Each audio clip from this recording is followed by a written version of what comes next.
How to use Telegram channels to grow an audience. So the first step that you need to do is optimize for search or frictionless discovery. So before sending traffic to your channel, ensure that it is optimized so casual visitors immediately hit the join button.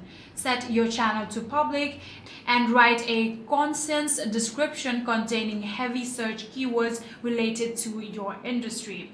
Attach a discussion group to your channel so that the audience would feel more connected towards your company. So after doing that, the second step is funnel short form traffic inward.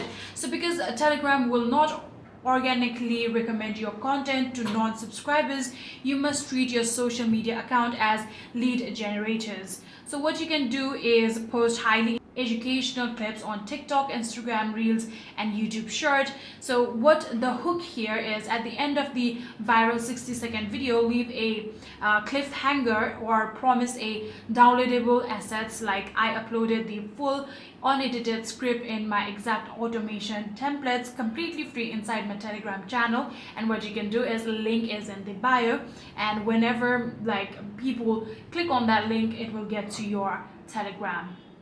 So by doing all of these, I'm pretty sure that you will be able to grow your audience more on your Telegram channel, and that's it.